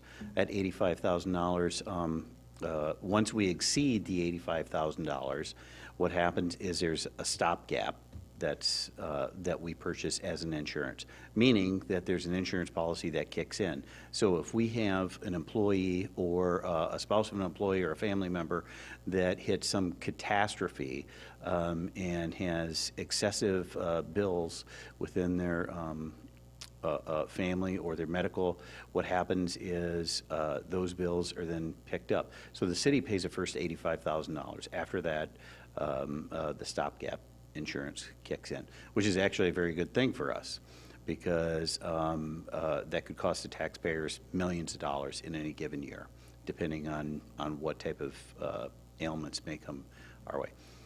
Now, the second thing on that is our provider has told us that once you become age 65 and you're retired from the city, stopgap no longer kicks in. So the stopgap insurance no longer kicks in. So not only does the city pay the first $85,000, but we pay everything above and beyond that. So the changes to the personnel policy last week that were approved were actually mitigating that particular portion of that stopgap insurance. So now I'll go a little bit into the sick leave benefit. There's two different benefits, and since I'm going off memory here, Jennifer may have to help me out a little bit. But I am under, and I forget what was the year that switched, Jen, on. So 1989, there's kind of a switch area. As you accumulate sick leave, the first 90 days that when you retire, the employee gets 0 for. The second 90 days, the employee gets 100% of that, and anything above that, they get half. So if you have, if you're above 180 days, you essentially get half of what your sick leave value is. That value is put into a bucket, so to speak, and you can draw on that once you retire and use that for healthcare premiums. Those healthcare premiums are put in for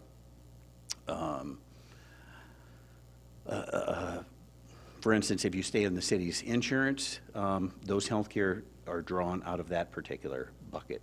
Or if you decide to go out in the open market, you can also draw out of that bucket, and we have several employees that do that. So this particular policy that you approved last week, the only thing it does is removes the employee or the retiree from being on the stop loss insurance after that. So, want to add anything? I don't. There was just the question about the spouse. You know, I think what's difficult sometimes about answering the questions here is sometimes the answers are general and can be different for every specific situation. So, you know, I'll pick health insurance. Everybody kind of has their own situation. Maybe the spouse already has insurance, maybe they don't. So that's why it's difficult sometimes to answer those questions. But generally, if the spouse is younger, I'd put in the email out to everyone, they would be able to choose to stay on through COBRA to have insurance for 3 years. So that answers that question, and it could be spouse or dependent on that. I think just the other thing I just wanted to mention, just to tag on to Mr. Gaines's comments too, is that so the items in the bucket can be used for any health insurance. It doesn't have to be just under the city's insurance. So when there was a comment about what happens to the bucket if they're no longer covered, well, again, people can submit those receipts for health insurance. It doesn't have to be under the city's health insurance plan to get their reimbursement. Thank you. Mayor, if I may. Yes, Councilman Miller? The bucket essentially is a reward for not taking sick days throughout a career. So in regards to the speaker's comments about McAllister's sick leave or whatever that was, we've got several employees currently that have accumulated dollar values in that amount and haven't retired currently, correct? That's correct. It's a reward. It's a absolutely is. superb benefit to working in the city. It is extremely a good benefit. And just one real quick comment on that. I recall the article. One of the things in this particular case that the article didn't cite is how much vacation time over the years that particular individual lost just because of the amount of time he did put in here at the city. So I think the article might have been a little slanted one way. All right, thank you. Councilmember Cruz? Mr. Mayor, thank you. One other little comment, having worked in the medical insurance business for a while, often your private market medical insurance is cheaper than what you might get under the city. So that's just a quick comment on that. Thank you. Additional speakers for public comment? Mr. Dix? And please state name and address for the record. Scott Dix, 7021 North Union Road, Janesville. 2 points to make here. The first one was regarding the stopgap carrier they mentioned. And again, I'll have to have any comment just because it's an employee-related topic. And as I addressed earlier, employees are not allowed to speak on public or on employment Just wanted a issues. point of clarification. I'm sorry, you cannot speak on employment-related issues. I apologize. Okay. Next speaker for public comment is Mr. Stoddard. Name and address for the record, please. Jay Stoddard, 228 Mary Hill Drive, Cedar Falls, Iowa. I'm coming here as the president of the Sturgis Falls celebration. We are currently negotiating a city agreement. We do this every 10 years, and now we're doing it every 5. In the past, the contract allows Sturgis Falls the exclusive use of all the city parks that we use, and also all the streets that are around, like Overman Park, the parade route, and things like that. The current contract that we have, that we've negotiated, I'm unable to sign unless there's some clarification on the use of these public streets and parks for competing beer events. A little history, 45 years ago, Sturgis Falls Celebration was born. Over the past 4.5 decades, the 501c3 nonprofit Sturgis Falls has donated over $1 million back to the city and its residents. The most notable of these donations has been in the parks and in the way of structures like the Overman Park Bandshell, the Gateway Park Large Shelter, Veterans Memorial Park, Cedar Falls Rec Building, scholarships and infrastructures in Island, Tourist, Overman, and Gateway Park. The Live to 9 group has partnered with Mark Kittrell's Eagle View Properties, a profit entity, and have submitted a special event application to have a competing beer and entertainment event during the Sturgis Falls weekend at the corner of 2nd and State Street. This would include closing off public streets. The street closures would include State Street from 3rd to 2nd and from 2nd Street Alley and to State Street. The public event application that the city has drawn up states in the paragraph 1 that the purpose of this application is to avoid conflicts in the scheduling of public events, I'd say we're one, and to prevent unreasonable interference with the promotion of recreation, and to ensure that fire, police, and ambulance services are not impeded. Traffic and parking is challenging already without lessening the number of parking spots by blocking off streets. Fire, police, and ambulances could very easily be impeded with congestion on Main Street with the closures of State and 2nd.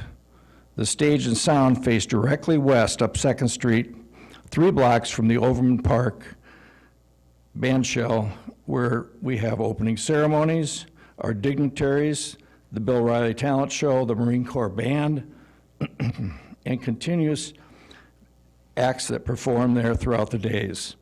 The Marine Corps Band came to Cedar Falls 20 years ago, having previously played for years in Chicago, but were disrespected there.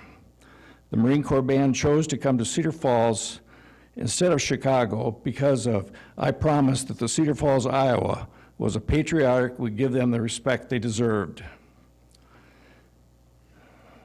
The disrespect to the Marine Corps Band with sound disruption from another music venue 3 blocks away, pointed straight at the band shell, is enough for the Marine Corps Band to decline future invitations.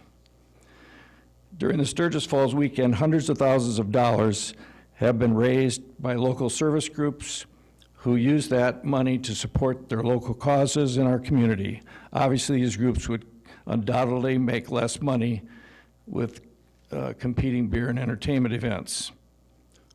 Over the years, we have received countless requests for the use of the parks and other public areas, but so far the city has declined to go along with those. If the use of public property is going to be approved for competing beer and entertainment during the Sturgis Falls celebration on downtown streets that open the door to the use of public properties for competing beer and entertainment events, any bar on Main Street could get approved if they applied for a special event permit closing off parts of Main Street adjacent to their properties.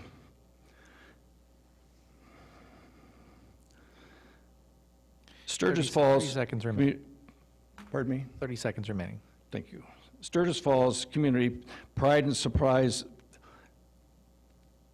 the reason for many Native sons and daughters to return home in tradition reunions and gatherings. The Sturgis Falls is asking the City Council for a motion not to allow for the use of public properties, including adjacent streets in downtown areas, for competing beer and entertainment during the Sturgis Falls weekend. Please help Sturgis Falls continue its 45 years. Thank you. Thank you, Mr. Stoddard. Next speaker for public comment, Mr. Sharp. Rick Sharp, 1623 Birch Street, Cedar Falls. I got 2 issues. The first one, I'm still like you guys to take me up on the offer to get July 4th fireworks celebration in town. Prairie Lakes, I think, is the best location for us. It's outside the residential area. We can probably get a lot of sponsors. Waterloo has their own fireworks show. We're not a part of that anymore. And it should be noted that the 2 major sponsors of Waterloo are also involved in Cedar Falls. Mercy is a major sponsor, and they have their location here. And I think one of the radio stations, Koloff Media or something, I think they're also a sponsor. So I don't see anything harm reaching out to them, but I think we can have an event, band, whatever. And I think it would probably take away a lot of the nuisance fireworks that are going around the neighborhoods. I think people are just eager to shoot off fireworks, and I think Prairie Lakes, with a little bit of work, the surrounding businesses would be helpful with that. In addition to Mr. Stoddard's comments, when he's alluding to the traffic impediment by the emergency vehicles for closing off a street, that's pretty common. We shut down Main Street for Holiday Hoopla, Artapalooza, even the Sturgis Falls Parade. We closed down the entire area for the parade staging that emergency vehicles cannot get through. So I think it's kind of a stretch to say that this venue or this request actually impedes emergency vehicles. Not saying he's wrong that it could have impact, but let's not use that as a reason to deny this venue. And then also going on that, when he says they want total control of all the parks, does that include Birdsall Park, Pfeiffer Park, and the surrounding parks, or just that park in the Sturgis Falls area? Because I think that's a pretty big blanket. If somebody wants to host a venue at Birdsall Park, and they can't because Sturgis Falls has a whole venue. But seriously on that issue, but let's look at getting something for July 4th this year. Thanks. Thank you, Mr. Sharp. Ms. Beach, I saw your hand.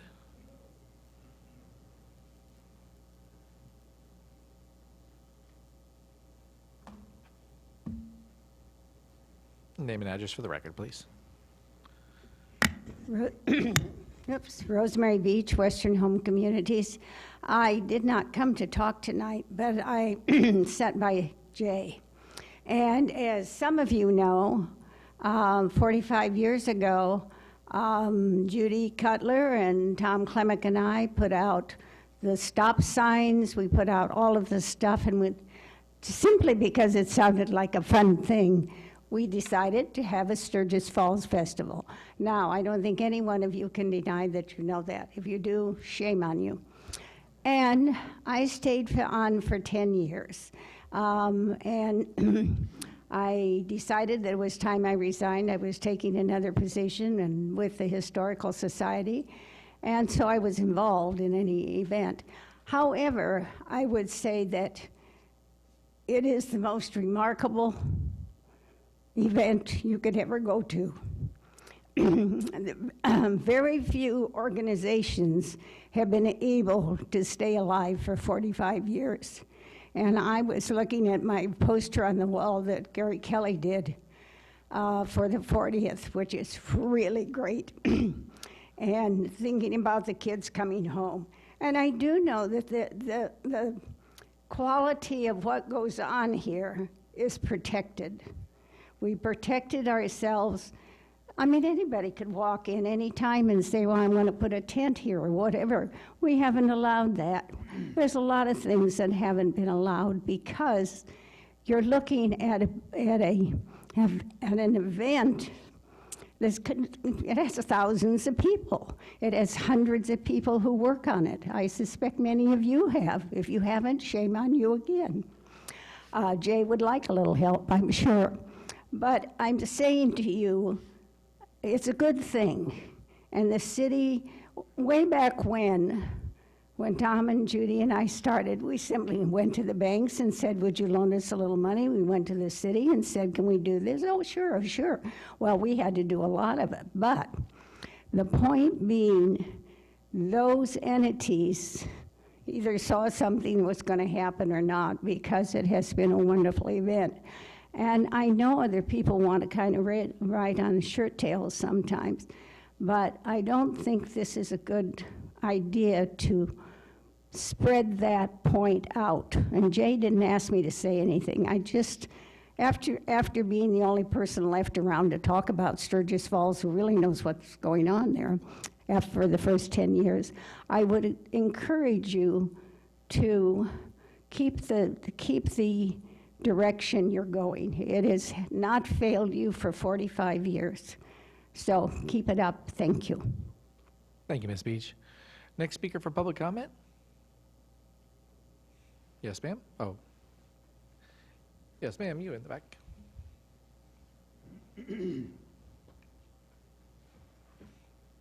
Thank you. And again, name and address for the record, please. Kelly Dunn, 915 Royal Drive. So as long as I'm here, this is kind of maybe an outdated subject, but there was the topic of roundabout and road diet tonight. So as a person who is on our bike trails, probably I would say at least 5 out of the 7 days a week, either walking or biking when the weather is better. I, first of all, want to thank you. I live in the college right off of University Avenue, and I work on Prairie Parkway. So I deal with no less than 8 times around a roundabout every day that I go to work. I love the University Avenue reconstruction. I have a 14-year-old who goes to Pete. She likes to run over to the mall. She can now, I feel it's a safer roadway. People aren't, the miles per hour, the speed limit before with University Avenue was 45 miles per hour, but we all know people usually go faster. If somebody blows a stoplight, you're probably not going to win. I'm not saying they would win at a 35-mile-hour per speed limit, but I feel as a parent that it's better. I also have a dog that I walk constantly. I walk up and down that road, and now I can do so safely and not have to, you know, there was no sidewalk really before. So I applaud you. You all had to sit there and listen to lots of criticism, and still do every once in a while. Somebody brings it up. So I thank you. And I also go through that intersection of Green Hill and Main every day, actually 4 times a day, because I go home to let my dog out. The traffic that builds up at that intersection, especially in the middle of the day and at the end of the day, is terrible. So I often think as I'm sitting there waiting for the stoplight or the stop sign to change for like the 3rd time, that a roundabout would be awesome there. So I want to make sure I say that. As far as the road diet to 18 or Waterloo Road, I don't know anything about that, but I would fully support that. I love to walk from my house to downtown Cedar Falls to the library or to all the establishments, and that is not what I would call a safe walkway right now. Yeah, so I just wanted to make sure that I voice my support. I really greatly appreciate you guys. I know this isn't an easy job. I don't think any of you probably grew up dreaming of being a council member, or maybe you did, and that's great. But you do something that I feel is very important. I do have a concern with our current environment. I hope that our council members can all work together and not exacerbate a problem. We are a community. We are each other's neighbors. Our kids go to school together. If we can just maybe live by the golden rule, especially on social media, we'd be a better community for it. So thank you. Thank you, Ms. Dunn. Next speaker for public comment? Yes, Mr. Ryan? Name and address for the record, please. Thomas Frine, 1319 Austin Way. Just regards the permits for Sturgis Falls and then a competing celebration. I personally don't feel it's the government's role to get involved in monopolizing celebrations. If somebody wants to, in my opinion, foolishly try to compete with Sturgis Falls, let them. I don't think it's the government's role to get in and say, well, we have another celebration going on, so no, you can't.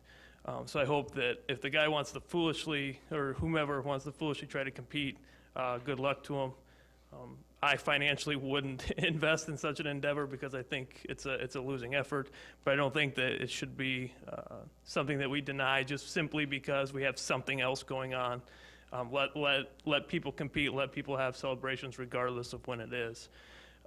The other thing concerning university and the roundabouts, I just wondered if there was some kind of embargo for 18-wheelers or semi-tractors going down through the roundabouts. I know it gets a little confusing because it's 2 lanes, but when an 18-wheeler comes through, it essentially goes down to 1. So as we're going into the roundabout, I may be side by side with an 18-wheeler, and all of a sudden now I've either got to get up into the roundabout, or I've got to completely stop, let them maneuver through. So I didn't know if there was some kind of embargo concerning most direct routes to places. I would assume that most semis don't want to use university at this point, but it has happened. It's happened to me and some other people. So thanks. Thank you. Next speaker for public comment? Yes, Mr. Ryder? Name and address for the record, please.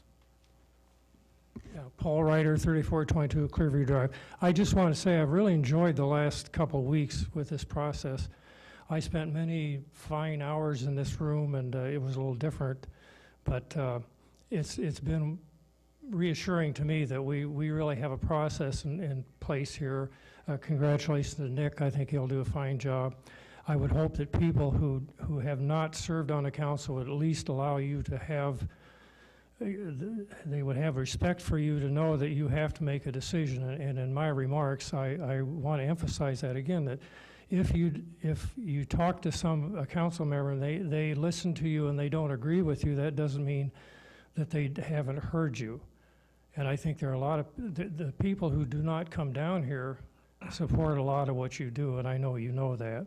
But I just would like to say that if we can get to a point, and especially in the public safety issue, I think there has to be a broader conversation and a new narrative on what that's all about. I don't think over the years that this comes up time and time again, and I think it hurts the city of Cedar Falls. So I hope you can find a way to discuss this, bringing in the people who have their concerns, but at least look at it from a very deliberate, strict, data-based basis, and point out that we are safe and it is something we can afford. But you still need to listen to what their issues are, and I hope that there can be a broader conversation and a better narrative on what this is all about, so we can stop having this hurt our city. And I wish you well in doing that. And again, I've really enjoyed how I've been treated, and it's kind of nice to be back down here. A lot of different faces, but good luck and do your jobs. Thank you, Mr. Ryder. Next speaker? Cross some hands. Yes, Ms. Wittenberg. Name and address for the record, please. Jessica Wittenberg, 4319 Wynwood Drive, Cedar Falls. I'm not here to talk about the PSO program, so you can all breathe. And I'm please just actually- address the speaker. I'm sorry. So I'm actually here to talk about snow removal on Wynwood Drive, along with Paddington and Berry Hill. These streets have curves that people are sliding on, almost hitting mailboxes without speeding. This afternoon, I turned onto Woodwood Drive, and my SUV almost got stuck at the end of my street. Our streets are pure ice. No brine or sand have been spread. I left Wynwood Drive coming to the city council meeting. The snow has been removed, but it was so slippery at 2 miles an hour coming to the stop sign. I slid almost into the Union Road intersection. Union First Street are plowed every 1 to 5 minutes because my living room faces that way, and so I see all the sand trucks come through. The side streets, I feel, are being neglected. This needs to be changed. We pay for snow removal. Also, please take into consideration, police and fire need to get down these streets if needed, or else we'll have problems. And the second thing is, just a quick clarification, when does the election petitions due, and where do we drop them off? Thanks. Okay, so I'll have 2 parts to this. The first would be for the snow removal. I think it would be worth having, if you've not had that discussion with Public Works directly, to go through that channel first. If there are complaints or concerns, it's not something I think we need to explain how all of snow plowing works here tonight. But if there are issues on particular streets, I'd ask that you address that with city staff. If we can't address those through staff, and it's a resourcing issue, then certainly council would be a good place to do that. On the question of the dates for the petition, I know there's been some confusion about when that would be required. If I could have a quick explanation from city staff about that, Mr. Gann? Sure, Mr. Mayor. So the appointment was made tonight, so within 14 days of the appointment, the petition would have to be filed with the city clerk's office. And then after that, the citizens have 5 days to challenge the petition. And so that's kind of the timeline we're under now. Okay, and then for challenging the petition, what would that entail? They would just have to identify what they thought, whether it's there's not correct addresses, people from outside the city signed it, whatever that may be. Right. Thank you. Next speaker for public comment? Okay, seeing none, I will, we've already made a motion or approved to move to executive session. So at this point, I will now move us to executive session. I'll entertain a motion to adjourn. So moved. Second. You don't need that because you're not adjourning until after you. Oh, got it. All right, so we're not officially adjourned yet. All right, we have to wait until, I thought that, we had to wait until after executive session and then we adjourn. Oh. We're learning. Thank you.